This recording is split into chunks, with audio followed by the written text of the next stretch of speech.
tardes. Creo que estamos gozosos después de haber comido, después de ver un poquito mejor. Realmente comer es importante. Mientras estábamos en el culto, veía la manera grata como el pueblo adora al Señor y alaba a Dios. Y con toda seguridad que Dios se agrada de tu adoración. Dios se agrada de nuestra alabanza. Y queremos en esta hora continuar exaltando el nombre de nuestro Señor. Y ahora creo que es un tiempo para oír su palabra. Cada vez que nosotros venimos a un lugar como este, donde hay conferencias o donde hay un culto regular, lo que nos debe motivar a estar en ese lugar es saber qué es lo que Dios tiene para mí. Cuando uno va con prejuicios, cuando uno va a la defensiva, es difícil recibir la palabra del Señor. Por lo tanto, oramos que estas conferencias sean de mucha edificación para cada uno de nosotros, no solamente por la palabra expuesta, que es lo principal, sino también por el tiempo de comunión en el cual podamos tener unos para con otros y también en el tiempo de alabanza en la adoración a nuestro Dios. Así que antes de empezar, yo les voy a rogar que me acompañen en oración para desarrollar el último tema de las doctrinas de la gracia, que es acerca de la seguridad eterna. Oremos. Señor, queremos alabar tu nombre una vez más en esta tarde y reconocer tu obra en medio de los tiempos. Gracias, Señor, porque podemos comprender por medio de tu palabra que las puertas del Hades no prevalecerán contra tu iglesia. Gracias, Señor, por habernos rescatado. Gracias por haber inscrito nuestros nombres en el libro de la vida eterna. Y gracias, Señor, por tu palabra, que siempre es una lámpara a nuestros pies y una lumbrera a nuestros caminos. Ahora queremos, Señor, presentarnos una vez más delante de ti y suplicarte que tú nos hables. Señor, abre nuestro entendimiento, destapa nuestros oídos, sensibiliza nuestro corazón, a fin de que tu palabra en esta tarde caiga en buena tierra. Señor, haz lo que nosotros no podemos hacer.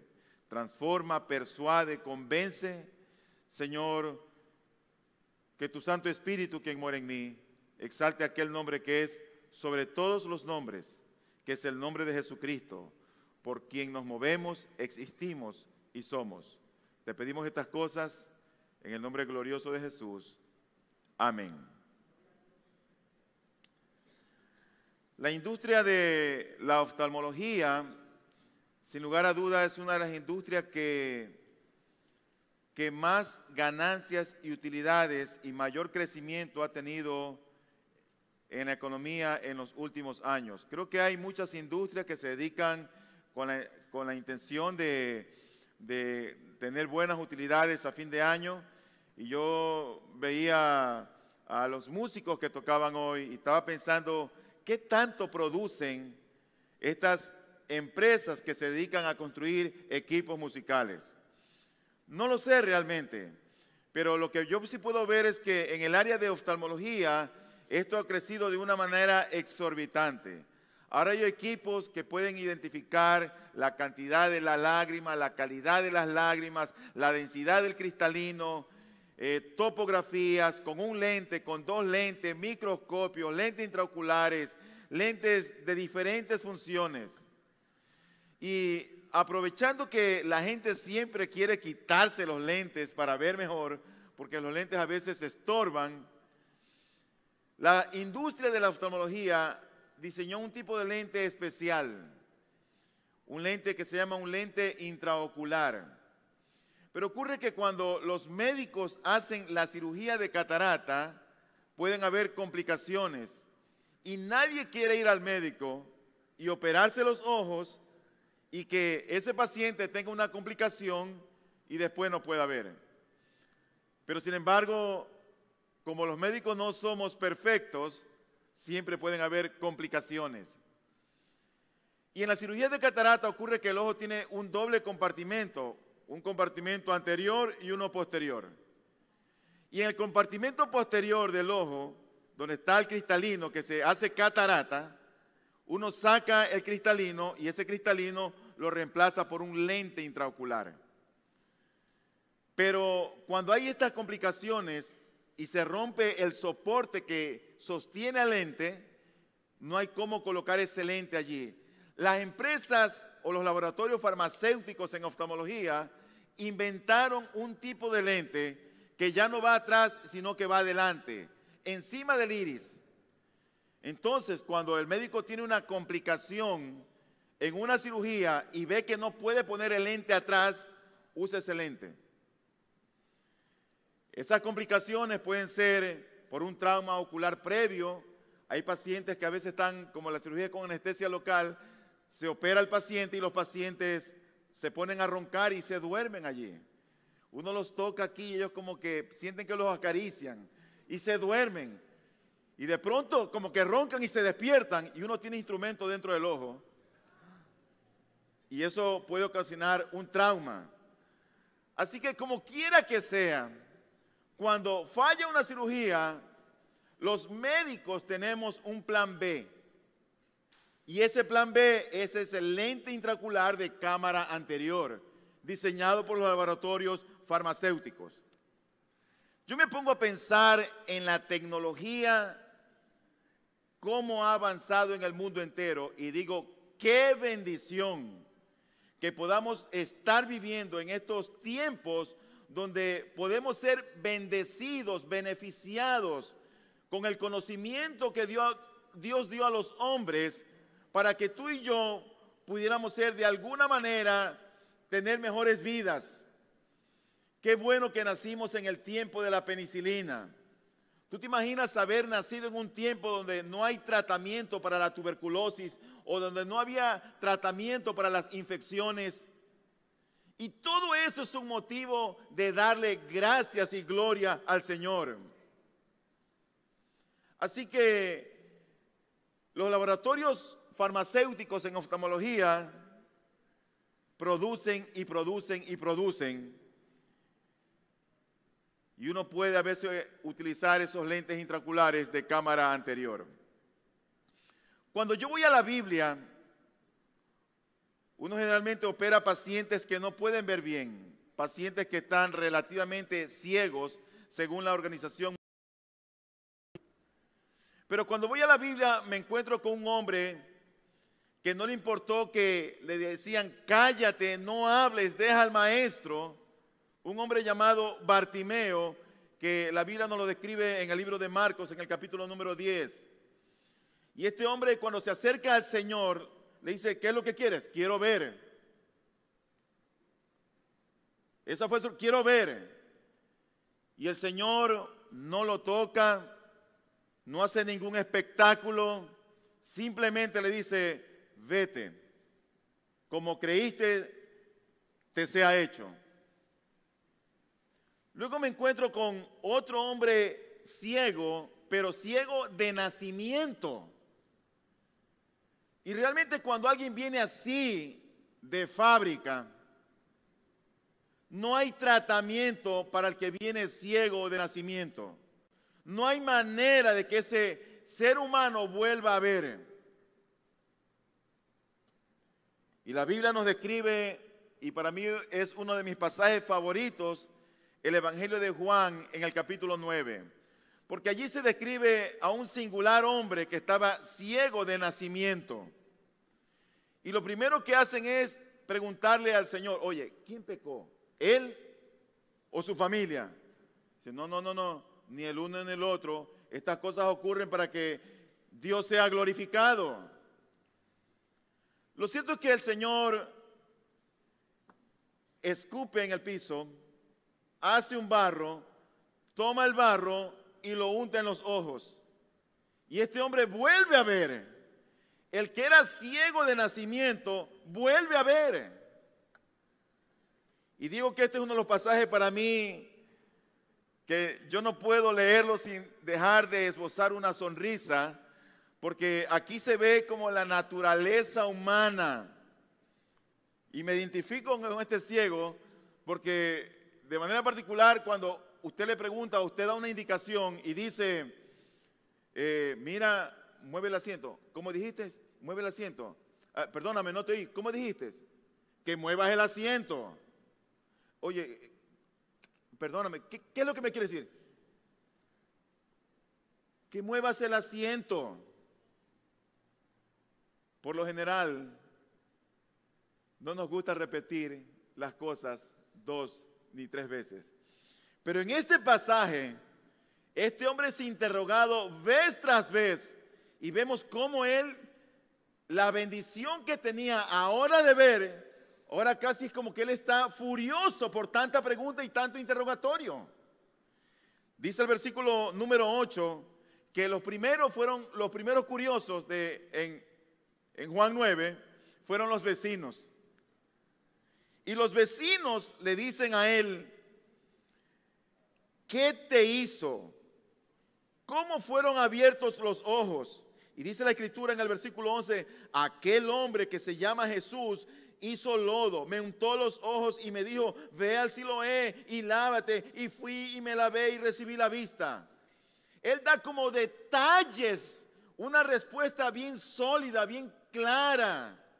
No es una respuesta resumida. Él está contento por lo que el Señor le ha hecho. Él volvió a ver.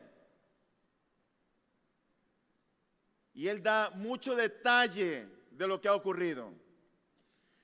Pero llegamos más adelante y ocurre que ahora los fariseos le van a entrevistar.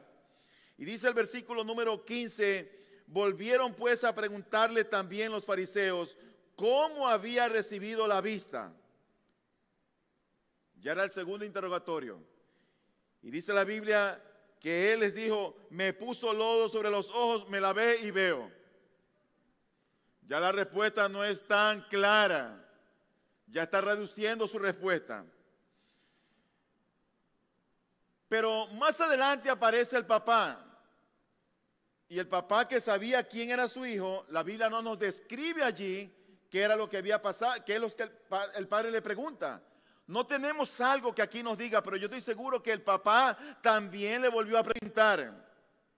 La Biblia no lo describe.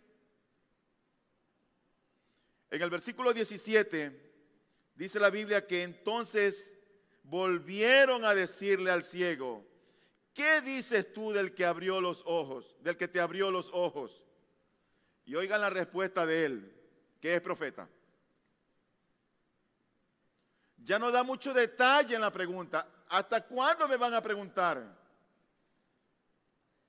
Entonces llegamos al versículo 24 y dice la Biblia allí, entonces volvieron a llamar al hombre que había sido ciego y le dijeron, da gloria a Dios, nosotros sabemos que ese hombre es pecador. Mira, si es pecador yo no lo sé, lo único que sé es que yo antes era ciego y ahora veo.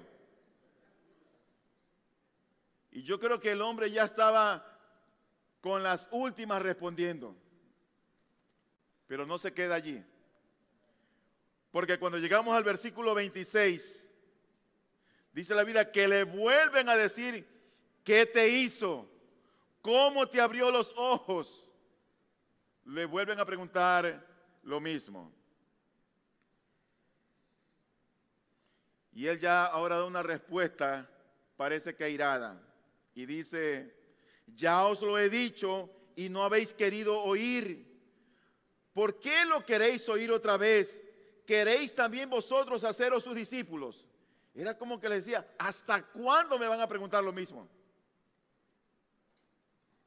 El ciego Bartimeo, este ciego de nacimiento, pero la Biblia también nos describe a un hombre que era endemoniado, mudo y ciego.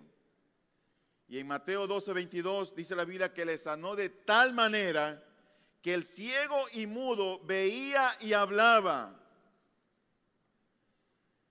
Si estuvieran al día de hoy estos laboratorios de oftalmología aquí y Cristo hiciera todos estos milagros con los ciegos, los laboratorios de oftalmología se van a la quiebra. No tuvieran que vender. Yo no sé si tú ves lo que la Biblia nos presenta. ¿Qué es lo que ves? Tú me dirás, pastor, yo veo bondad. Sí, hay bondad, sin lugar a duda hay bondad. Pero ¿qué más ves? Pastor, veo misericordia. Sí, hay misericordia. Pero ¿qué más ves? ¿Saben lo que vemos aquí? Vemos perfección. Hay una perfección en todo lo que el Señor hace. No solo que no necesitó de un microscopio ni de instrumentos, sino que esta gente, después que estaba ciega, empezó a ver y empezó a ver bien.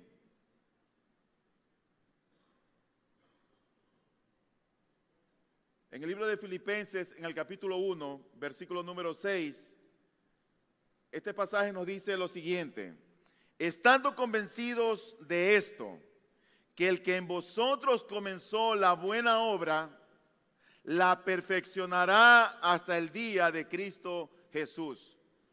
Mi hermano amado, hermano querido, hermana, todo lo que Dios ha empezado en nuestras vidas, Dios lo ha prometido que lo va a perfeccionar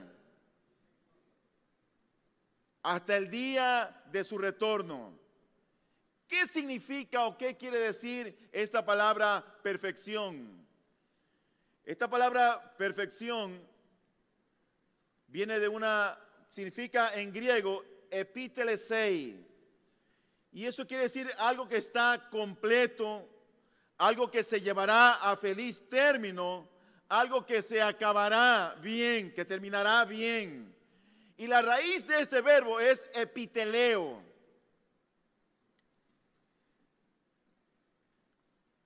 Yo no sé si tú recuerdas las palabras de Cristo en la cruz del Calvario, su última frase antes de morir.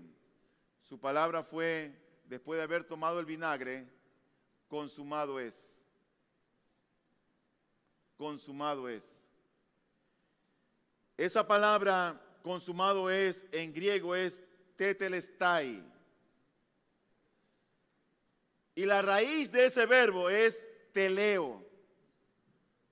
La otra es epiteleo. Y ese verbo, de lo que el Señor quería decir allí en la cruz del Calvario, es acabar, llegar a ser absolutamente logrado en perfección. O sea, todo lo que terminé, todo lo que hice en la cruz del Calvario, Cristo dijo: lo he concluido, bien hecho. Tetelestai, perfección absoluta. La obra de Cristo en la cruz a favor de su iglesia no solamente fue una obra completa, sino también perfecta. No hubo errores, no hubo un plan B que el Señor tuvo que adoptar referente a la redención de nuestras almas.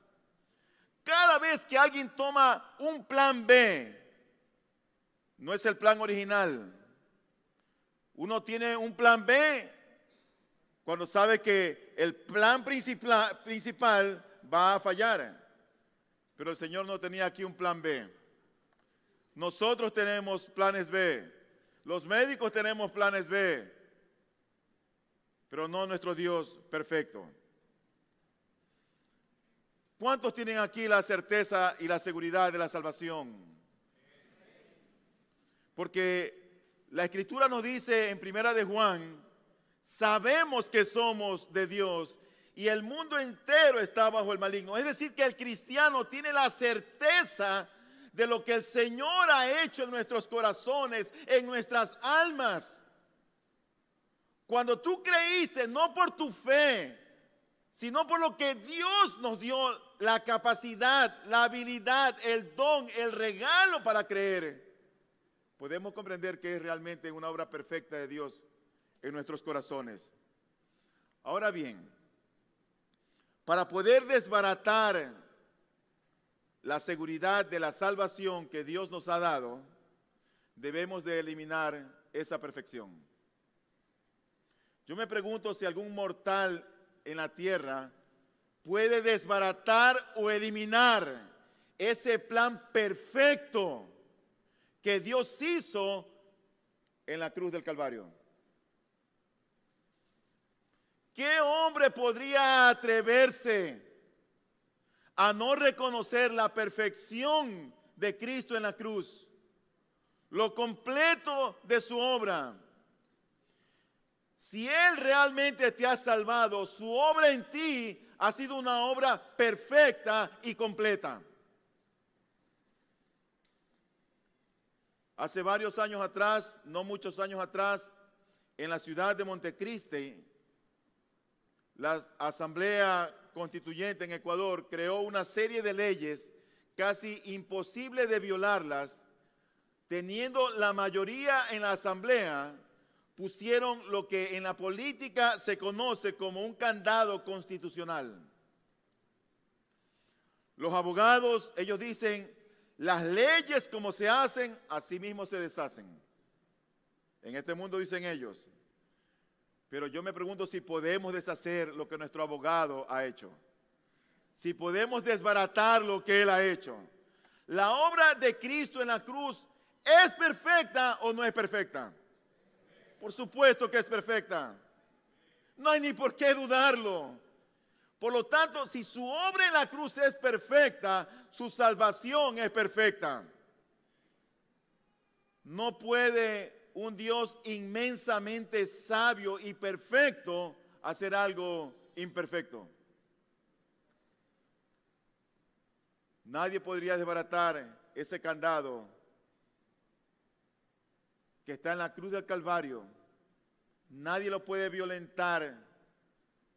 Nadie lo puede romper. No se lo puede deshacer.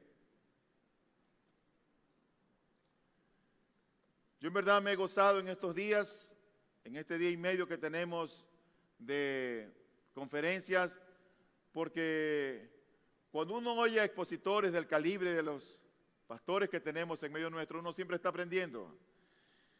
Y el primer día nosotros aprendimos acerca de la corrupción radical o la depravación total.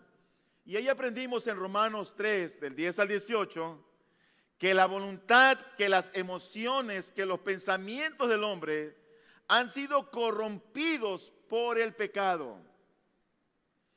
Y por tal motivo, el hombre sin Cristo, en esa condición, es un cadáver espiritual.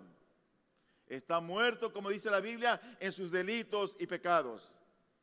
Entonces, de un momento a otro, conforme al plan soberano de Dios, cuando Él quiere y a quien Él quiere, viene Dios por su Espíritu Santo, alumbra el entendimiento del hombre, viene aquel que tiene las llaves del Hades y del infierno, rescata ese cadáver y le da vida.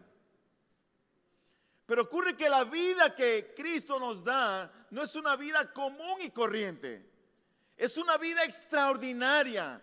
Dice la Biblia, vida en abundancia, donde tú y yo nos podemos deleitar en el Señor, donde tú puedes experimentar la paz y el gozo que el Espíritu Santo de Dios nos da, donde tú y yo podemos experimentar aquello que nunca habíamos experimentado antes, como el amor y el perdón.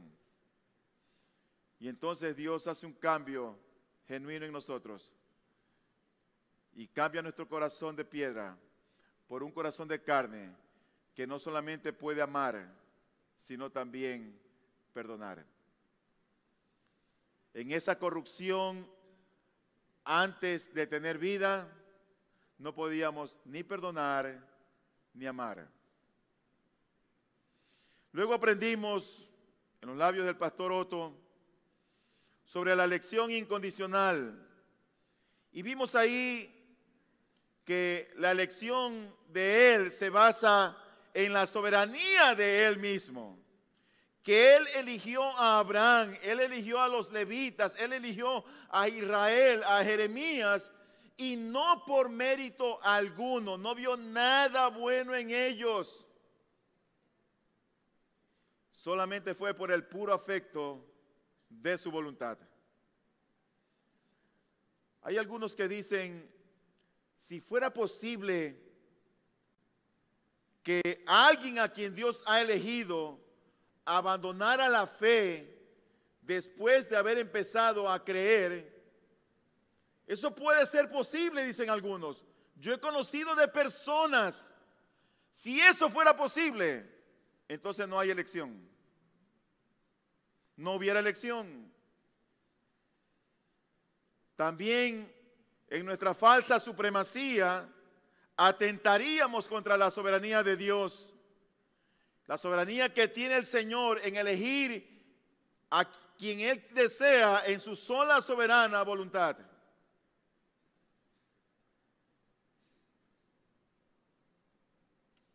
Pero hay una base bíblica cuando nosotros hablamos acerca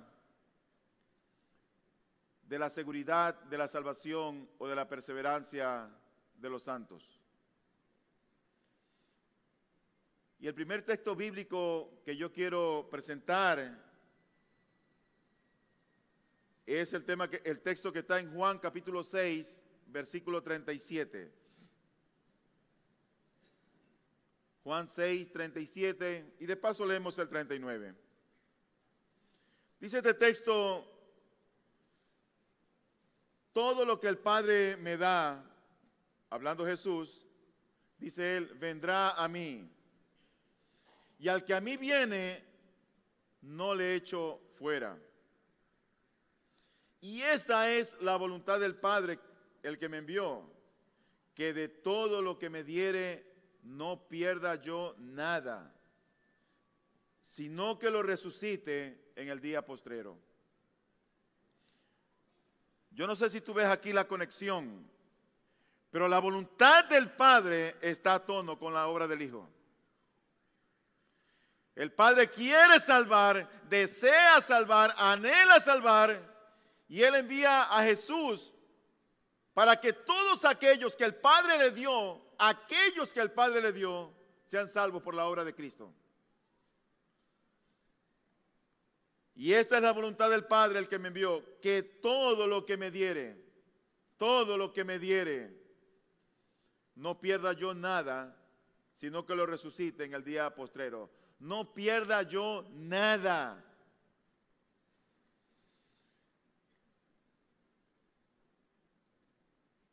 Más adelante en el capítulo 10, versículo 28 y 29 del Evangelio de Juan mismo dice: y yo les doy vida eterna y no perecerán jamás, ni nadie las arrebatará de mi mano. Mi Padre que me las dio es mayor que todos y nadie las puede arrebatar de la mano de mi Padre.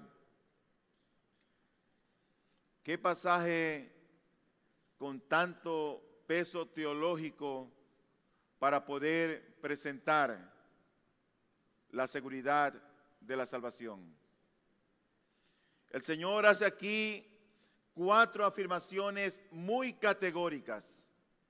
Dice en primer lugar, les da vida eterna. No es una vida transitoria, no es una vida corta, no es una vida temporal. A sus ovejas, aquellos que Él ha elegido, dice Él, les doy vida eterna. Y si alguien pudiera dudarlo, es como que el Señor inmediatamente manda otra estocada de una manera muy categórica, y luego Él añade y dice, y no perecerán jamás. No perecerán jamás. Y si pierde la fe, bueno, resulta que la fe que tenemos para creer en Cristo no es tuya. No es un invento del hombre. No la dan los pastores. No es creada por el hombre mismo. La fe es un don. Y tú crees en Cristo y yo creo en Cristo porque Él nos dio la habilidad para creer en el autor y consumador de la fe. Por lo tanto, uno tiene que comprender que esa fe no es tuya ni mía, sino que es un regalo que Dios nos hizo. Por eso Él dice aquí, y no perecerán jamás. Y el mismo texto en el versículo 28 dice, nadie, ni nadie las arrebatará de mi mano. Nadie. Pastor, pero ¿qué pasa si alguno que ha conocido al Señor, que ha hecho la profesión de fe, pero si él dirigía los cultos y él se apartó, bueno, probablemente esa persona nunca fue un nacido de nuevo. Nunca fue un cristiano. Porque Dios dice en este texto, nadie la arrebatará de mi mano. Pero como si alguien dudara un poquito más, él añade algo adicional. Y dice el versículo número 29, mi Padre que me las dio es mayor que todos y nadie las puede arrebatar de la mano de mi Padre. Mi hermano querido, hermana amada, tú y yo estamos seguros en las manos de nuestro Señor. Estamos seguros. El Padre es omnipotente, más poderoso que nosotros, juntos, más poderoso que los demonios, juntos. Ni nosotros mismos podremos arrebatarnos de las manos de nuestro Creador. Porque Él es el soberano, no nosotros. Dios siempre será Dios y nosotros siempre seremos sus criaturas. Tú me dirás, pastor, pero un ratito, pero ¿cuál es la garantía de todo eso? Bueno, la Biblia sí menciona una garantía. Y la Biblia la expone a la tercera persona de la Trinidad como la garantía que Dios nos concede cuando tú y yo entendemos quién es Él. En el libro de Efesios, en el capítulo 1, versículos 13 y 14, oye este pasaje. En Él también vosotros, habiendo oído la palabra de verdad, el evangelio de vuestra salvación, y habiendo creído en Él, fuisteis sellados con el Espíritu Santo de la promesa, que es las arras de nuestra herencia hasta la redención de la posesión adquirida, para alabanza de su gloria. La Biblia aquí menciona y dice que el Espíritu Santo es las arras de nuestra herencia. Es, en otras palabras, el pago inicial, la cuota de entrada, el down payment, que Dios utiliza. Es el primer paso que hace para sellarnos, para declarar, tú eres mi propiedad. Es el Espíritu Santo quien mora en nuestros corazones. Es la tercera persona de la Trinidad. Dios no está jugando. Él envió el Espíritu Santo no para que habite en un pedazo de madera, sino para que haga morada en nosotros. Y el sello del Espíritu Santo de Dios es la garantía, es la cuota inicial del proceso que Dios empezó en nuestras vidas. Una vez que se tiene al Espíritu Santo, siempre se tendrá al Espíritu Santo. Siempre. Y el último texto que me queda en esta tarde, antes que le lluevan la pregunta al pastor Sujer y al pastor Otto, está en Primera de Pedro, en el capítulo 1, versículos 4 y 5. Oiga lo que dice la Escritura en este texto. Bendito el Dios y Padre de nuestro Señor Jesucristo, que según su grande misericordia nos hizo renacer para una esperanza viva, por la resurrección de Jesucristo de los muertos. Y oiga esto, para una herencia incorruptible, incontaminada e inmarcesible, reservada en los cielos para vosotros, que sois guardados por el poder de Dios mediante la fe para alcanzar la salvación que está preparada para ser manifestada en el tiempo postrero. Primera de Pedro 1, 4 y 5. Estas palabras realmente son palabras que nos confortan en la vida cristiana, que nos animan a seguir en la vida cristiana. El comprender que nuestro buen Dios tiene algo preparado para nosotros en el reino de los cielos. Eso nos anima, hermanos, de saber que la salvación nos era suficiente, pero Él continúa bendiciéndonos más y más para su propia gloria. Tenemos, dice la Biblia, una herencia. Versículo número 4. Para una herencia incorruptible. Es una herencia. Es algo que vamos a recibir.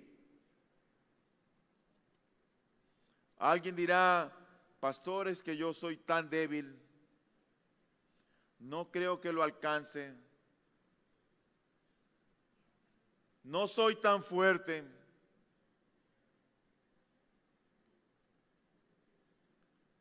Puede ser que hasta en el camino tropiece y caiga y después vuelva a caer. Y ciertamente así es la vida del cristiano.